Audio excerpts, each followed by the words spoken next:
Assalamualaikum warahmatullahi wabarakatuh. Selamat siang sahabat Yampi dimanapun Bapak Ibu berada. Alhamdulillah pada siang hari ini kita kehadiran tamu istimewa ya. Tentunya karena keahlian beliau bukan saja sebagai ahli di bidang yang akan kita bicarakan, tapi juga ada keahlian yang agak bertolak belakang gitu. Tapi apakah itu? Nanti kita kupas, kita gali pengalaman dan juga hasil karya beliau melalui podcast Yampi. Kita hadirkan, untuk itu saya akan sapa dulu tamu istimewa kita, yaitu Pak Dr. Agus. Selamat siang Pak Dr. Agus. Boleh sedikit Bapak menyampaikan mulai dari pendidikan, mulai dari pengalaman di dalam bidang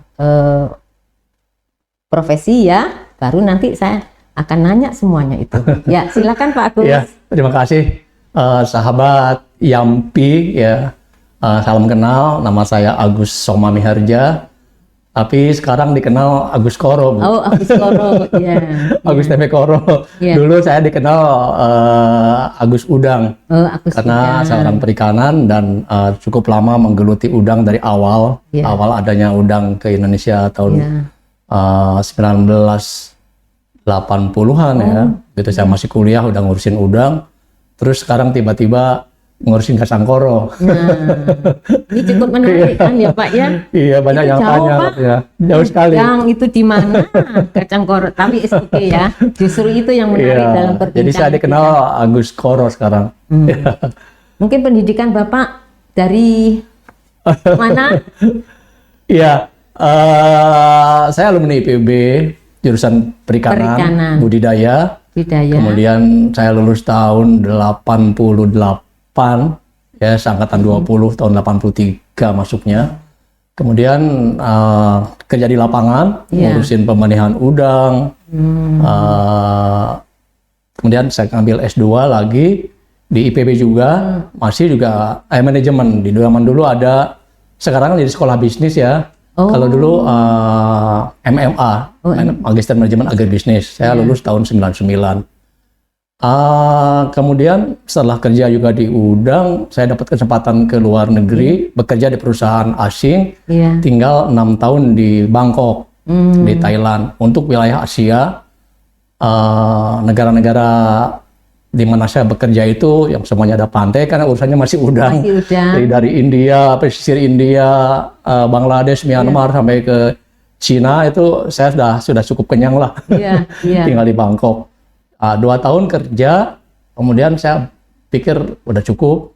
Saya masuk kembali ke kampus Asian Institute of Technology di Thailand.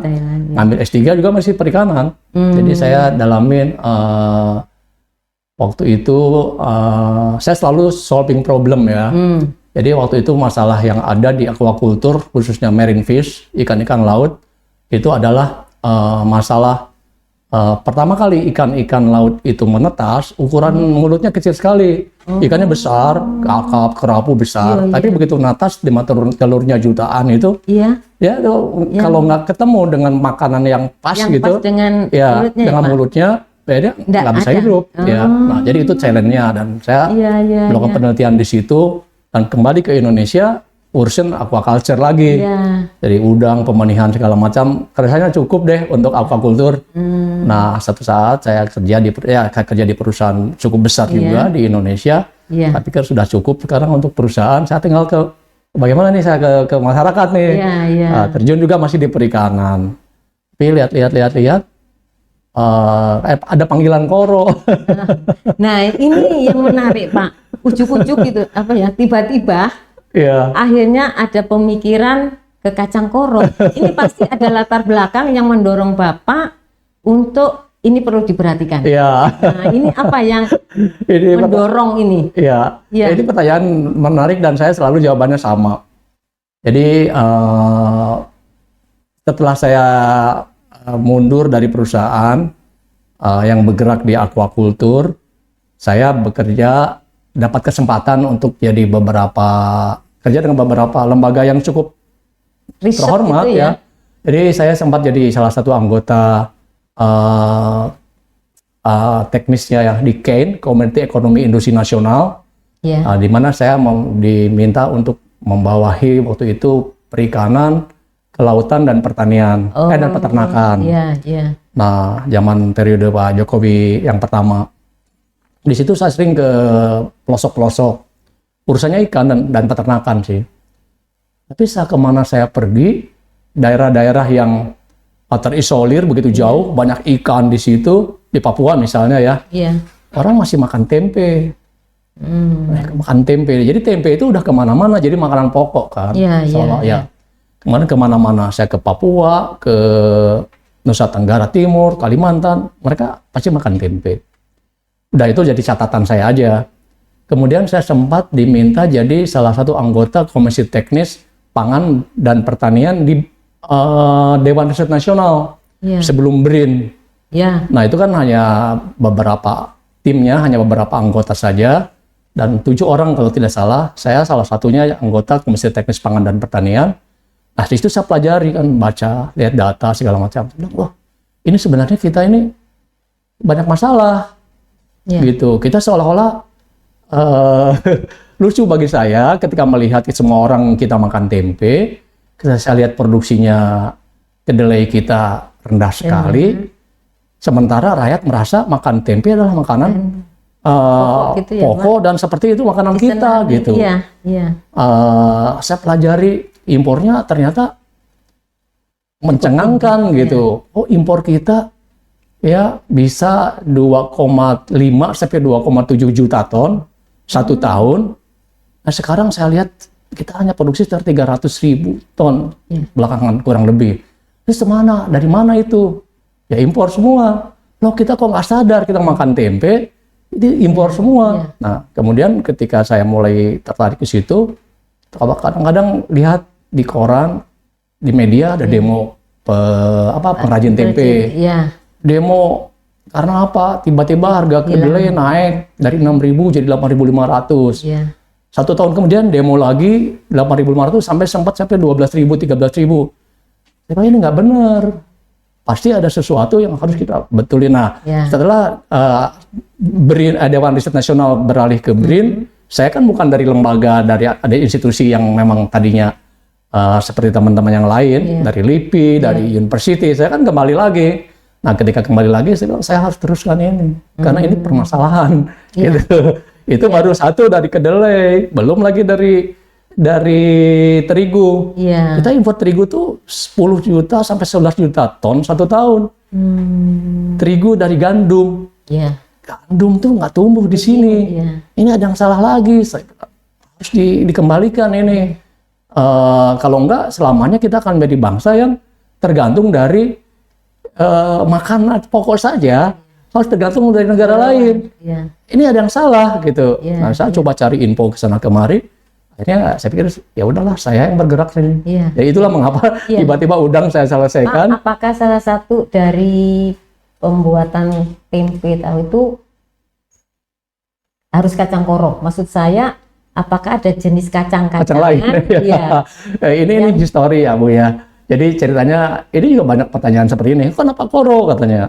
Ya saya kan tahunya koro. Nah tahunya dari mana? Nah, jadi saya kan orang udang dan sampai hari ini saya masih tetap ada ahli di sana ya Pak. Ada tambak udang ya. Beberapa tahun lalu saya ada hatchery udang karena itu bagian dari hidup saya dan itu income saya gitu. Nah ketika saya ada satu pemenihan udang di Situbondo di Jawa Timur. Biasa kalau pagi-pagi kalau saya ke sana saya suka jogging, belusukan. Nah, saya naik ke atas ya dari Situbondo dari pantai naik ke atas tuh ada perkampungan, ada ibu-ibu jemur kacang. Bagus sekali ini kacangnya putih, bersih, besar. Bu ini apa? Kacang koro Pak. Boleh deh saya minta. Nah saya mintalah sedikit, ada mungkin 15 biji yang masukin di saku dan dia bawa pulang. Bisa tanam di Bogor. Ini kacang apa gitu, besar, cepat. Setelah sampai tua, saya nggak tahu mau diapain. Nah kemudian saya coba goreng, keras sekali, dimasak susah juga. Nah, itulah ada istri saya. Waktu selama di Bangkok, kita sering bikin tempe. Nah, kita coba bikin tempe. Dari itu, gitu. Iya, tempe kan di Bangkok juga banyak kedelai kan. Jadi bikin tempe kedelai. Nyampe di rumah, ini ada kacang, bisa nggak dibuat tempe? Setelah dibuat tempe, bisa. Kenapa kita harus selalu tergantung pada kedelai? Ini kan kacang koro bisa. Gitu, rasanya sama aja. Tidak jauh beda. Ya, nggak jauh beda-beda amat gitu. Ya tentu tidak sama karena ini bukan kedelai kan. Betul. Jadi akhirnya nggak ini aja kembangkan. Nah, jadi kalau kacang-kacang lain ya nggak kepikir. Ya pikir ilhamnya gitu. Nah itu aja lah yang saya tahu. Timur memang kenalnya kacang koro, Pak. Jadi itu betul. Memang kayaknya oleh-oleh itu nggak ketinggalan tuh kacang koro. Mulai dari Surabaya sampai ke ujung itu pasti ada kacang koro gitu. Setelah mungkin itu saya kali, Pak. Saya berusukan sama istri saya berdua hampir 2 minggu kali. Di mana ada informasi kacang koro, saya datangin itu di Bondowoso, pokoknya Bondowoso, Probolinggo, Banyuwangi. Saya telusurin di mana ada kacang koro, saya datangin. Diapain? Dimasaknya gini. Mana tanamnya gini, udah sampai akhirnya oke deh, saya ada komunitas nih orang-orang, saya belajar dari mereka gitu. Lama-lama saya lihat juga baca-baca, ini dulu ada orang-orang sebelum saya yang mengerjakan ini, tapi mereka senang sih ketika saya hubungi, wah senang Pak Agus yang meneruskan, saya udah capek dulu sampai kemana-mana nggak berhasil. Ada satu almarhum Pak Dani dulu namanya, Pak Dani Empu Dandun. Datang ke Bogor, Pak Agus, makasih diterusan lagi, saya udah lama ke sini. Habis itu ada lagi Pak Agus Priyono namanya, Agus Prianto. Pak Agus, saya datangin tuh ke Jogja, ketemu Pak Agusnya, bikin tempe, ketemu Pak Kusno, siapa-siapa, saya datangin berdua sama istri saya. Ketemu, jadi oke deh, berarti mereka juga seneng lah, Pak Agus sedang teruskan katanya. Nah, jadi sampai hari ini karena saya sudah merasa diamanatkan oleh pendahulu-pendahulu, ya saya nggak boleh berhenti lagi. Itulah mengapa saya sampai udangnya nggak keurus. Berarti kan, apakah dengan sekarang Bapak beralih ke menekuni kacang koro, apakah itu artinya bahwa dari sisi perikanan itu sudah cukup mapan gitu Pak? Dari sisi konsumsi ya, kan kita bicara kalau konsumsi kan ada udang, terus ini sudahlah masyarakat Indonesia ini dari sisi konsumsi kan.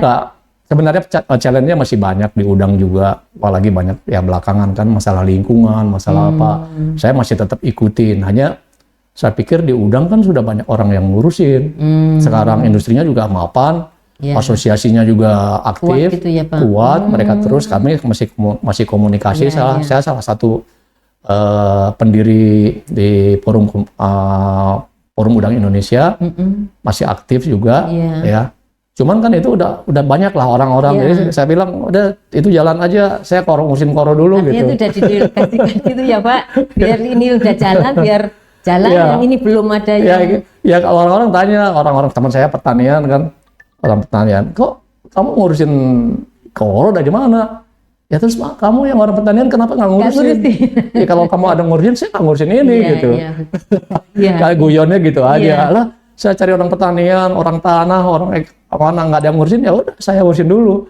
Kalau ada yang udah ada ngurusin, ya sudah silakan teruskan gitu. Iya. Nah, jadi ini tantangan aja. Ya Pak? Ya tantangan, mungkin juga amanah. Amanah, iya. Nah, sudah berapa tahun Pak ini berjalan? Kalau ditelusuri, saya ada app. Saya biasanya dokumentasi itu di Facebook.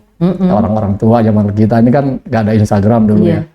Belum Facebook. Jadi kalau saya tarik ke belakang, mulai saya ada kacang koro, saya pasang itu tahun 2017.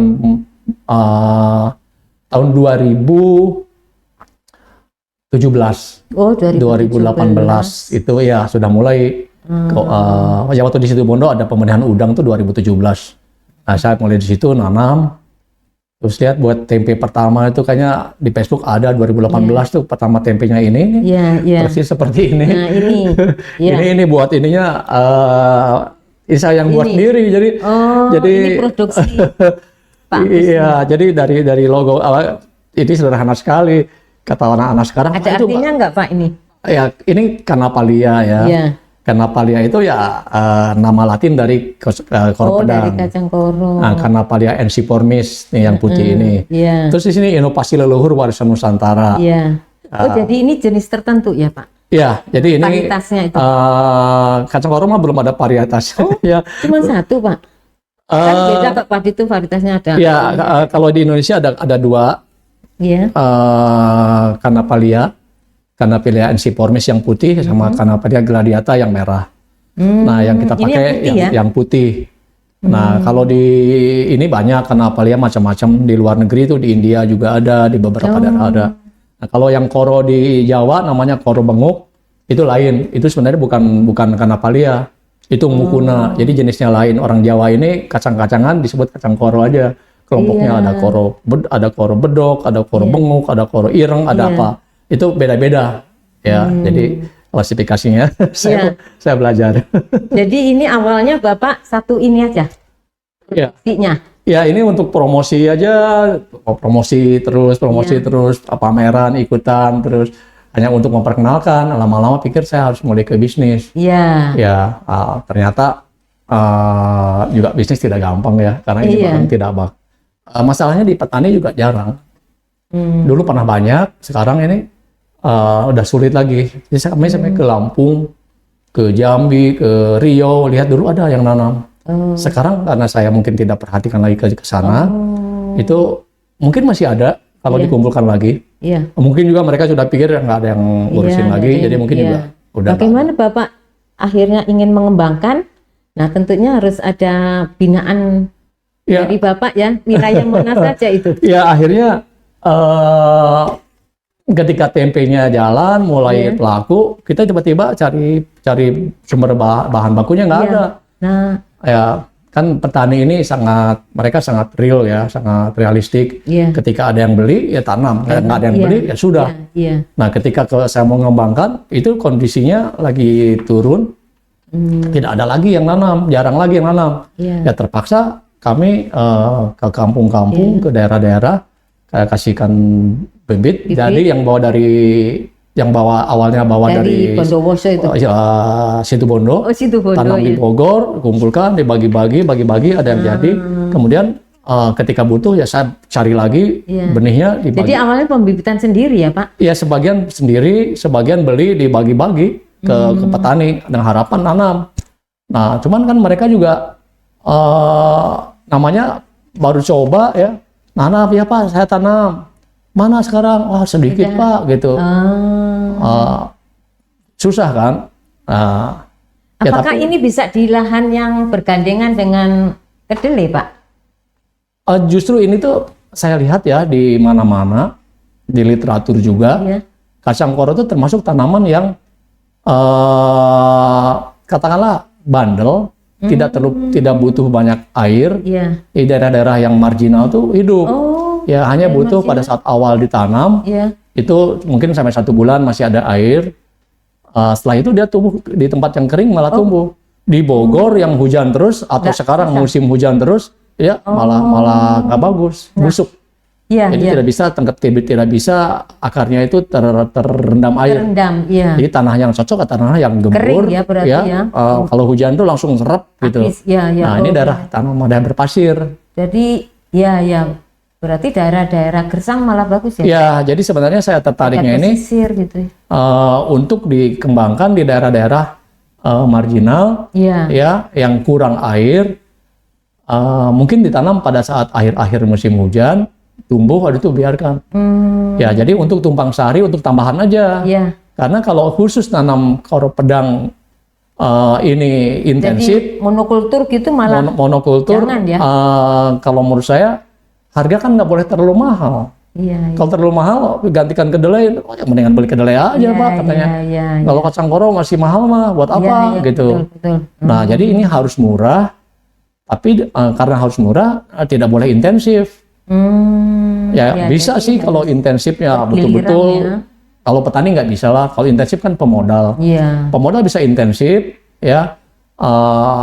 Kalau pasarnya juga nggak bisa, jangan ke pasar tradisional. Karena pasar tradisional maunya murah, besar, murah, kenyang kan. Betul. Nah itu belum bisa bersaing dengan kedelai. Nah kalau tadi itu ya, kalau monokultur atau ini intensif berarti perlu modal, berarti harus punya gandengan dong Pak ya, artinya kerjasama dengan pihak pemodal gitu.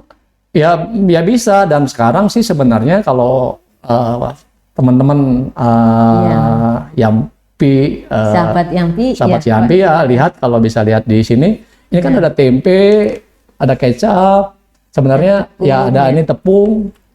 Ya, ini tepung ini ya kalau udah jadi tepung kan jadi kue-kue. Sebenarnya kita ada beberapa macam kue kita nggak ke bawah tadi. Apakah ini bisa juga makanan bayi gitu ya? Ini yang sekarang banyak di. Ini kalau dibuat untuk makanan bayi lebih bagus sebenarnya adalah tepung tempenya. Jadi dibuat tempe. Ini terus baru kemudian ditepungkan. Ya, itu jadi makanan bayi. Ini ada beberapa perguruan tinggi. Kalau nggak salah, Universitas Al-Azhar di Jakarta juga melakukan riset untuk ini bayi. Nah, itu bagus. Jadi dari sisi nutrisinya nggak kalah. Makanya Pak, mungkin jadi alternatif pangan ya Pak. Iya, ini untuk pangan sehat ya. Jadi tepung tempe koro. Tempe koro ini ya sekarang hanya belum bisa masif karena bahan bakunya masih kita ajak petani nanam. Ya, bedanya dengan kedelai, kalau kedelai itu banyak lemaknya ya, ada fatnya.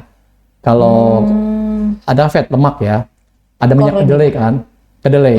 Kalau koro ini non fat, jadi tidak berlemak. Jadi nah, jadi kalau kedelai ada istilahnya bungkil kedelai, diperas diambil minyaknya, ini nggak bisa, karena non fat sedikit sekali lemaknya.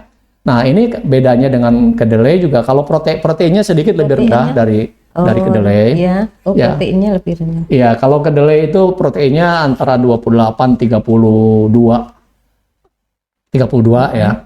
Mungkin kadang-kadang ada yang bilang sampai 35% protein. Kalau ini antara 23 sampai 27%. Itu kan cukup tinggi. Masih tinggi kan dibanding jagung, singkong. Makanya ini masih bisa sebagai tambahan protein. Ya, ini bedanya juga dengan kedelai adalah karbohidratnya. Jadi masih mengandung karbohidrat cukup tinggi. Tinggi nih Pak. Jadi karbohidratnya itu hampir 50 sampai 55% mungkin. Jadi masih ada sumber tenaga. Jadi sebenarnya kalau kita makan nasi plus protein, makan ini cukup. Ya, karena karbohidratnya cukup tinggi, proteinnya juga lumayan tinggi gitu. Jadi ini sangat efisien sebenarnya. Nah, saya lihat di Jawa Timur, di Lumajang mungkin ya, itu ada nasi koro. Jadi mereka udah biasa mungkin direbus, terus dicampur ya? Iya, campur dengan kelapa atau pakai singkong lah. Saya pernah makan tuh Pak, karena saya orang Jawa Timur. Nah, itu ada zaman dulu nasi koro, ya itu pasti kenyang. Kemudian udah ada proteinnya. Nah, kita ingin sebenarnya ini masuk menjadi real food, makanan sehat, ya, yang harus dikembangkan. Artinya kan layak untuk dikonsumsi, untuk mendapatkan tadi ya, sangat layak. Nutrisinya. Sangat layak. Jadi tadi beda dengan kedelai. Mungkin ini juga keuntungannya saya bisa bilang sebagian besar kedelai impor itu kan GMO. Kita tahu GMO yang itu ya Pak. Ya mereka industri kan, industri itu kan pasti direkayasa sedemikian rupa supaya efisien, produktivitasnya tinggi kan, seragam ukurannya, warnanya semua itu GMO lah, nggak bisa dibilang enggak. Nah ini kan masih natural, jadi ini orang-orang yang paham kesehatan sekarang ya udah mulai melirik ke sini. Nah itulah kami sekarang sedang berupaya untuk mengajak petani, ayo nanam. Jangan jadikan dulu sebagai tanaman pokok, apa-apa jadi tanaman selak gitu tumpang sari. Mungkin jangan dipikir usaha utama deh. Jadi nanti mungkin satu petani dapat 100 kilo, 50 kilo, kumpulkan aja. Ini usaha tambahan gitu ya, bonus aja lah. Bonus. Jadi pada saat musim kemarau biasanya tanahnya nggak sampai apa-apa. Ya tanaman aja ini. Berak itu kali ya. Ini tanam. Di sawah setelah misalnya yang dulu hanya bisa nanam 1 1 kali, ya kan 2 ada kali. Di daerah yang hanya. Ya, itu bisa di pinggir-pinggir pematang, di lereng-lerengnya. Ini bisa ditanam. Jadi saya rasa kalau itu pun jadi pendapatan petani, misalnya petani nanam aja dapat katakanlah 100 kilo, 50 kilo, 70 kilo, ya kita bisa beli kan malah jadi banyak, Pak? Ya.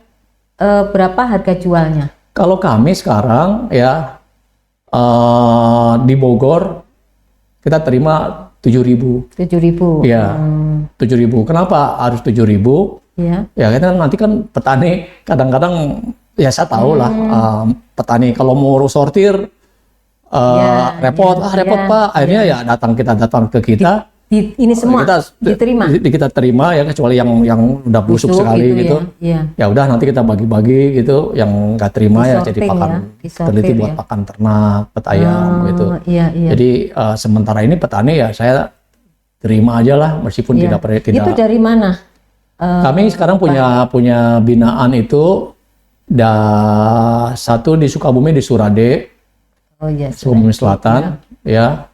Ada teman petambak yang tertarik, dia punya banyak petani kenalan, kita jadi binaan kami. Kemudian yang kedua di Limbangan di Garut, itu teman-temannya Pak Teten Mas Duki, kita bina juga, ada hasilnya kita beli, kemudian juga kita ajak mereka latihan bikin tempe. Ya kalau nggak dijual ke kita ya bikin tempe aja di sana sendiri nggak apa-apa gitu. Ya artinya mereka produksi sendiri. Ya, produksi untuk sendiri juga nggak apa-apa gitu. Jadi jangan khawatir nanam nanti nggak ada yang ada yang makan, nggak ada yang beli. Gitu ya. Iya. Jadi bahan baku tetap Bapak ambil dari kelompok tani yang ada di wilayah Jawa Barat. Jawa Barat. Tapi saya juga beli dari Jawa Tengah, Jawa Timur. Kalau sekarang ya kalau itu belum banyak kan, dan saya paling tidak bisa ketika Pak dulu saya nanam ini katanya Bapak yang minta. Saya bilang bener ya saya minta nyuruh tanam. Ya saya dengar Pak, ya udah kalau gitu saya beli. Jadi saya beli karena sekarang pasarnya juga rasa-rasanya tahun ini sudah ada, kita udah produksinya udah cukup, banyak penerimaan juga. Nah sekarang udah masuk baru memulai awal tahun ini masuk sedang launching di beberapa modern gitu. Retail modern. Ya harus perkenalkan dulu karena apa TB apa gitu. Itu tidak gampang. Iya betul. Tapi Bapak masih terpenuhi lah kebutuhan dasar tempe ini. Sekarang terpenuhi. Ya, cuman kalau kayak dengan pasar modern bilang Pak, kita nggak bisa kalau hanya segini, nanti harus banyak. Saya ngomong nggak apa-apa, 4 bulan harus naikin sekian. Ya, saya bilang petani ayo dong nanam, ini udah ada pasarnya. Gitu. Tapi kan sifatnya kalau nggak salah dengar saya ini sebagai tanaman penyelah ya. Bukan utama karena saya tidak menyarankan utama karena yang pertama ini peliharanya sampai kacang koro itu 4 bulan tuh baru bisa panen. Itu pun hasilnya nanti kacangnya nggak kering. Bisa kita buat tempe, buat apa. Tapi kalau kita mau bisnis jangka panjang, di mana harus logistiknya mungkin sekarang nanti dikirim ke mana, disimpan nggak langsung dibikin, harus sampai kering. Kalau kering itu 5,5 bulan sampai 6 bulan baru kering. Bisa ya. Nah itu kalau udah kering itu disimpan 1 tahun bisa. Jadi sementara kami belum bisa terima yang basah, karena yang basah harus segera diproses kan. Sementara kami masih menjadi buffer dulu. Nanti baru diolah. Jadi dan kami harus punya buffer, kalau enggak ketika pasarnya di-create, ini habis kan. Jadi sekarang saya harus punya pasar, hanya punya stok. Ini bisa 6 bulan ke depan saya harus masih bisa ada. Masih bisa. Berarti Bapak menerima dari petani itu dalam kondisi kering ya Pak? Kondisi kering. Nah mereka cukup dengan matahari gitu saja? Atau? Setelah kalau kering di pohon itu bagus ya. Nanti setelah itu tinggal dibuka, ya mungkin masih dijemur sebentar. Baru dikirim. Iya, jadi bukan panen langsung kirim ya, karena itu basah tadi tuh Pak. Iya, kalau panennya itu kalau kering, makanya sampai 5 bulan setengah itu. Berarti sampai tua ya, sampai warna coklat. Warna coklat Iya, baru bisa. Jadi sementara kami baru, karena ini tahap antara telur dan ayam. Kan. Iya, mana dulu gitu ya. Iya, jadi saya harus berani buka pasar, sementara petaninya masih ragu-ragu. Pasar minta, kayak Pak Gus harus ada siap segini. Iya, saya bilang, tapi kan petani masih ini, jadi saya masih, yang penting continue dulu. Berarti sekarang harus simultan ya Pak ya? Ke depan, ke belakang. Harus memperoleh bahan bakunya, di satu sisi pasarnya juga udah. Iya, kayak pocok-pocok. Gitu ya? Maju dulu ke depan satu langkah gitu kan. Ayo ke pasarnya, ayo dong. Ini ada barang ini. Artinya kan tidak menunggu bahan bakunya tersedia di pasar ya, jadi harus dulu kan udah dilalui itu. Kami udah yakin bahwa itu bisa. Jadi sekarang begitu ada kelihatan ada petani yang mau, ya pasarnya saya paksakan. Nanti ke petani ini udah ada nih yang belinya. Meyakinkan mereka. Sekarang tahapnya adalah petani sudah merasa karena udah kita beli juga. Oh iya, ini dibeli oleh Pak Agus. Jadi kita nanam deh. Waktu awal-awal benar enggak katanya. Nanti kayak porang. Wah, nanti kayak talus beneng, banyak cerita gitu, jarak, karena mereka pikir nanti kita. Tapi mungkin mereka mau kalau memang itu memberikan nilai tambah ya Pak ya? Iya, tapi gini, tambahan itunya? Tambahan penghasilan aja. Jadi pada saat nanam singkong misalnya, ya udah pinggir-pinggirnya kasih tanam ini. Ini kan 5 bulan, singkong kan 8 bulan. Jadi ada sela-selanya gitu. Nanam jagung kan cuma 3 bulan. Nah setelah jagungnya beres, nanti di bawahnya tumbuh ke atas, potong aja jagungnya tinggal ini. Nah itu bisa juga. Jadi pintar-pintarnya petani memanfaatkan ini, nggak usah dipikirin dipupuk, nggak usah. Apa yang ada di situ aja dulu. Karena kita juga sekarang kalau hanya harus budidaya ini dengan intensif dipupuk segala macam, biayanya mahal. Nah itu Pak. Masalahnya ini kita tidak bisa beli sama lebih dari harga kedelai impor. Betul Pak. Makanya kan petani juga cerdas ya Pak. Jadi begitu dilihat lah kok gitu kan. Nah, untuk tanah yang subur di Cipanas atau yang biasa pakai sayuran, 45 hari sudah panen, ya itu aja biar aja, nggak usah tanam ini. Nah, di kampung-kampung, di desa-desa, pinggir hutan, yang nggak ada itu, ya tanam ini. Jadi memang alternatifnya ya Pak ya, ini tuh dianjurkan atau disarankan di daerah-daerah marginal tadi ya Pak ya. Kalau udah subur di suatu tempat yang memang sudah hortikulturanya udah jalan, ya sudah ya gitu udah, kan. Jangan diganti ini. Tapi kalau misalnya di pinggir-pinggirnya, kalau di sela, di sela-selanya kan itu, ada di tanah tuh kan di kita tidak rata kan ada lerengnya, yang nggak bisa ya tanam aja. Saya nanam di pinggir petakan tambak kok bisa. Tapi ya itu tadi syaratnya jangan ini ya Pak, basah ya. Jangan tanahnya jangan tanah yang tergenang, nggak poros sehingga ini busuk. Takutnya nanti busuk. Kemudian juga kalau pas panen tumbuh besar, musim hujan terus kayak di Bogor, itu juga busuk juga buahnya. Jadi ini ya tanaman di tempat yang agak kering. Dan memang tanaman kering kalau di Banyuwangi. Jadi kayak Madura cocok tuh Pak ya? Madura. Kan itu tanah kering. Di Madura kan kita tanah yang subur kan hanya di beberapa tempat aja kan. Tanah yang lain kan banyak yang marginal. Jogja itu Pak ada. Di Jogja Selatan itu di pesisir di daerah Wates di selatan ya. Kemudian di Wonosari itu banyak yang tanam. Nah itu sekarang menjadi bagian dari ini Bapak. Ada beberapa kelompok yang dengan kita jadi bina asosiasi korup pedang. Kita ada asosiasi korup pedang juga kok. Jadi saya waktu ketemu orang-orang, ayo kita bikin asosiasi, ya kita bikin. Terus mereka juga ada yang mengembangkan ini, bukan hanya saya di Jawa, di Wonosari, Wonogiri ada juga yang dengan kita kontak terus. Bahkan mereka lebih maju, sudah kirim, udah buat bacem di dalam kaleng. Dalam kaleng. Tempe bacem, tempe koro. Ya kalau di bacem ini enak. Tempe bacemnya itu. Nah Pak, proses ini tentu pakai ini ya peralatan mesin yang enggak, ini pengrajin tempe yang udah biasa pasti bisa ini. Raginya ragi tempe biasa kok. Nah ini sehingga tidak hanya tempe yang Bapak kembangkan kan, ada tepung-tepungan ini. Tentunya ini memerlukan alat. Ya, tepung membuat alat penepung biasa. Jadi kita keringkan dulu. Udah kering kita buat tepung, ya. Tapi sebelum dikeringkan kita sebenarnya kita rebus dulu, kemudian dikeringkan karena. Jadi Bapak punya rumah produksi gitu? Ada rumah produksi di Bogor. Iya. Untuk semua riset ya, kayak kecap apa semua kita cobain ya. Iya.